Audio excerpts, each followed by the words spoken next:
नमस्कार दोस्तों, स्वागत है आपका मेरे चैनल अंजलि जावत किचन में। दोस्तों, आज मैं आपको बताऊंगी कि गांव में दाल किस तरह से बनाते हैं। तो दोस्तों, आज मैं उड़द की दाल आपको चक्की में दर कर दिखाऊंगी। गांव में इसी तरह से दाल को बनाया जाता है और फिर वो पकाने के लिए तैयार हो जाती है।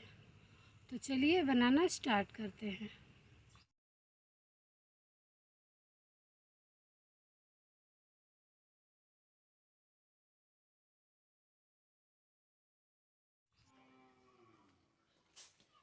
उड़द मैंने ले रखा है, मैं इसको दरने जा रही हूँ। ये हमारे खेतों में तैयार होता है और आप तो जानते ही हैं गाँव में खेती की जाती है तो उसमें दालें सब्जियां सब कुछ उगाई जाती हैं। तो ये जो उड़द मैं आज दरने जा रही हूँ ये मेरे खेतों में उगाया गया है। तो ये घर में रखा था तो मैंने कहा कि मैं आज इसको दर लूँ दाल बनाने के लिए और आपको भी दिखा दूँ कि कैसे गाँवों में उड़द को दर कर दाल तैयार करते हैं। तो पहले इसको मैं पछोर लूँगी। इसको उड़द को फटकना कहते हैं। इसको इस तरह से अगर कर लेंगे तो फिर इसमें का कुछ कंकड़ पत्थर होगा तो वो निकल जाएगा। तो इस तरह से इसको मैं साफ़ कर लूँगी। दोस्तों, हमारे खेत हैं तो वहाँ पर कुछ सब्जियाँ और कुछ फसलें उगाई जाती हैं, जैसे गाँवों में गेहूँ, धान और अरहर, उड़द, मटर इस सब की खेती होती है। तो यहाँ पर थोड़ी बहुत जो घर की फसलें होती हैं उनका स्वाद तो आप लोग जानते ही हो कितना अच्छा होता है। तो वो हम लोग खुद से घर में ही तैयार कर लेते हैं। बाहर भेजने से उनका वो नहीं रहता, पता नहीं रहता कि उसमें कोई क्या मिलावट कर दे, या कुछ लोग बाहर मिलावट करने के लिए कंकड़ पत्थर मिला देते हैं दुकान की चीज़ों में। और जो चीज़ें घर की होती हैं अपने खेतों की होती हैं उनका स्वाद और उनकी क्वालिटी अलग ही होती है। तो हम लोग जो घर में और जो खेतों में उगता है उसको अपना खाने के लिए इस्तेमाल कर लेते हैं। देखिए दोस्तों, इसमें कुछ जो कंकड़ और कुछ तिनके वगैरह हैं, घास फूस, उसको बीन करके ऐसे साफ़ कर लेते हैं। उसके बाद इस तरह से इसको साफ़ कर लेते हैं दाल को। इसको किराना बोलते हैं। तो इसको भी मैं पहले मुझे नहीं आता था, लेकिन अब मैंने थोड़ा बहुत सीख लिया है। तो मैंने कहा जो मैंने सीखा है वो आप लोगों के साथ भी क्यों ना शेयर करूं। मैं अपना हर काम आप लोगों के साथ शेयर करना चाहती हूं। प्लीज़ मुझे सपोर्ट कीजिएगा और मेरे चैनल को सब्सक्राइब करके बेल आइकन क्लिक कर लीजिएगा। बेल आइकन क्लिक कर लेंगे तो मेरे जो भी वीडियोज़ होंगे, जो भी नोटिफिकेशन होगा दोस्तों, वो सबसे पहले आप तक पहुंच जाएगी। देखिए, अब मैंने ये उड़द को दरना स्टार्ट कर दिया है। मैंने 2-3 बोरे खुद ही सिलकर बना लिए हैं दोस्तों। तो देखिए, अब मैं इसी पर अपनी उड़द की दाल समूचे उड़द को दर लूँगी। तो जब इसको पूरा दर लूँगी तो ये दाल बन जाएगा। बोरों को मैंने खुद से जोड़कर आपस में पहले पूरी सिलन खोल ली थी और फिर ऐसे ही जोड़कर आपस में बना लिया। तो ये बड़े हो जाते हैं, इनको आप कहीं भी बिछा लो और कोई भी काम हो, जैसे थोड़ा ज़्यादा कुछ काम करना हो, कुछ साफ़ करना हो, कुछ चावल या दाल कुछ भी, तो आप इन पर बैठकर आराम से कर सकते हो। किसी दिन जब मैं इनको खोल कर सिलूँगी तो मैं उसका भी वीडियो बनाऊँगी और आपको दिखाऊँगी कि इनको किस तरह आसान तरीके से खोलकर हम सिल सकते हैं। देखिए दोस्तों, ये उड़द की दाल इतनी मैंने दर ली है, इतनी दाल भी तैयार हो गई है। और ये जो है ये बिल्कुल शुद्ध और अपने खेतों की है। इसमें कोई भी ना ज़्यादा जहर मुक्त दवाएं होती हैं, जहर युक्त, और ना कोई भी केमिकल। इसको आप अच्छी तरह से खा सकते हैं और इसको खाने से स्वस्थ भी रह सकते हैं। गाँव में रहने का एक यही फ़ायदा होता है दोस्तों कि हर चीज़ शुद्ध मिलती है। हवा, खाना, पानी सब कुछ शुद्ध है यहाँ पर कोई कुछ भी दिक्कत नहीं होती है। तो देखिए, मेरे उड़द इतने दर चुके हैं और इतनी दाल मेरी तैयार हो गई है। इसको ज़्यादा नहीं डाला जाता, थोड़ा थोड़ा करके डालते हैं तो अच्छी दाल तैयार होती है। अगर आप ज़्यादा डालेंगे तो ये समूचे किनारे किनारे से निकल जाते हैं, और बहुत कम डालेंगे तो ये पिस जाते हैं आटे की तरह।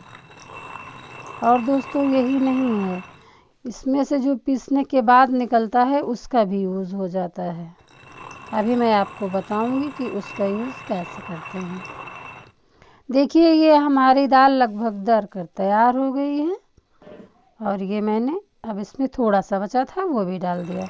दोस्तों जब भी इसको दरना है तो थोड़ा थोड़ा करके डालना चाहिए, न बहुत ज़्यादा न बहुत ज़्यादा कम, मीडियम मात्रा में लें। और ये देखिए अब ये दाल मैंने पूरी डाल ली है, मेरी पूरी दाल तैयार हो गई। अब मैं इस पर से चक्की को हटा दूंगी और अच्छी तरह से दाल को इस पर से ऐसे झाड़ लेते हैं।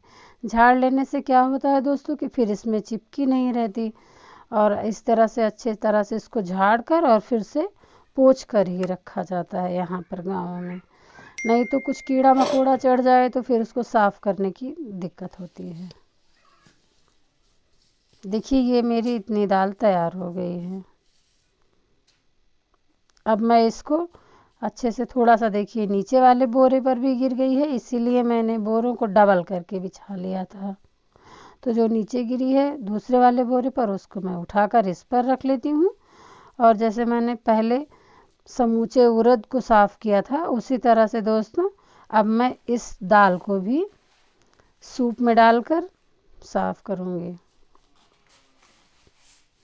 इसको यहाँ पर गांव में सूप बोला जाता है। इससे कोई भी चीज़ हो तो फटक कर साफ़ कर ली जाती है।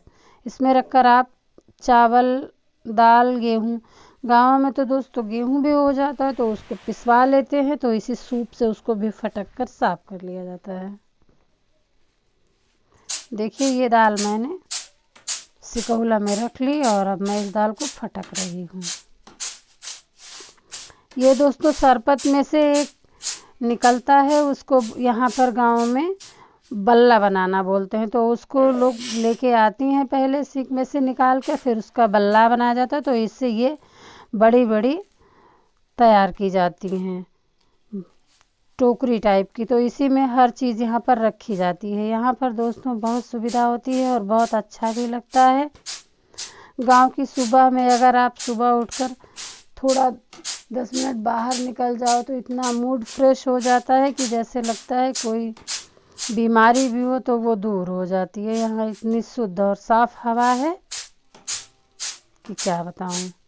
मन करता है कि रोज़ सुबह उठकर सबसे पहले 10-15 मिनट बाहर घूमे टहले तभी कोई काम करे, चाहे कितनी भी लेट होती रहे काम।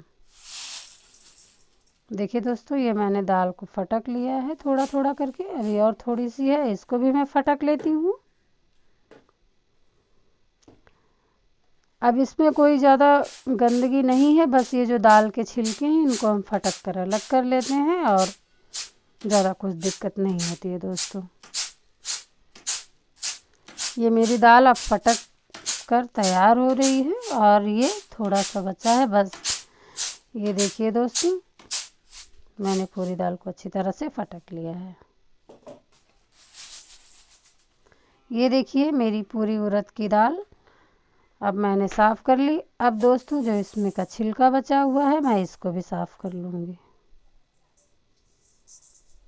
ये देखिए कितनी सुंदर, कितनी शुद्ध और कितनी ऑर्गेनिक है ये दाल। इसमें किसी भी दवा, किसी भी कीटनाशक का कुछ भी एक भी अंश नहीं है।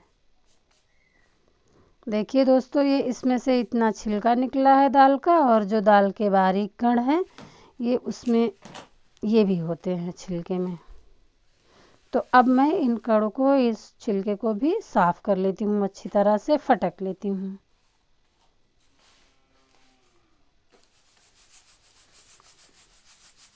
देखिए दोस्तों मैं इसको इस तरह से साफ़ कर रही हूँ। इस तरह से साफ़ करने से जो इसके नीचे का, दाल के नीचे के बारीक कण और बेसन जैसा निकला रहता है वो साफ़ निकल आता है और ये छिलका अलग हो जाता है। दोस्तों इस जो ये निकला है दाल का बारीक बारीक, इसको यहाँ पर गांव में चूनी बोलते हैं। इसकी रोटी दोस्तों बहुत ही स्वादिष्ट बनती है। इसमें लहसुन, हरा धनिया, हरी मिर्ची, नमक और हल्का सा तेल बारीक काट कर सब कुछ मिला लेते हैं और इस चूनी को बनाने से 10 मिनट पहले भिगो देते हैं। 10 से 15 मिनट पहले भिगो देने से ये अच्छी तरह फूल जाती है और इसकी रोटी इतनी स्वादिष्ट बनती है हाथ से कि मैं आपको क्या बताऊं। हाथ से इसकी रोटी को जैसे बाजरे की और मोटी वाली रोटी बनाते हैं उसी तरह से हाथों पर थाप कर इसको बनाते हैं और चूल्हे में खड़ी करके सेकते हैं। किसी दिन दोस्तों मैं आपको ये रोटी बनाकर दिखाऊंगी। तो मैंने कहा आपको भी बता दूं कि ये चूनी है और इसकी रोटी बहुत ही अच्छी बनती है। इसको यहाँ पर चूनी बोला जाता है। तो देखिए दोस्तों, मैंने अपनी दाल कितनी अच्छी तरह और कितनी झटपट तैयार कर ली, कितनी शुद्ध और कितनी स्वच्छ दाल। तो दोस्तों मेरा ये वीडियो अगर आपको पसंद आया हो तो प्लीज़ मेरे वीडियो को लाइक करिएगा, मेरे चैनल को सब्सक्राइब करके बेल आइकन क्लिक कर लीजिएगा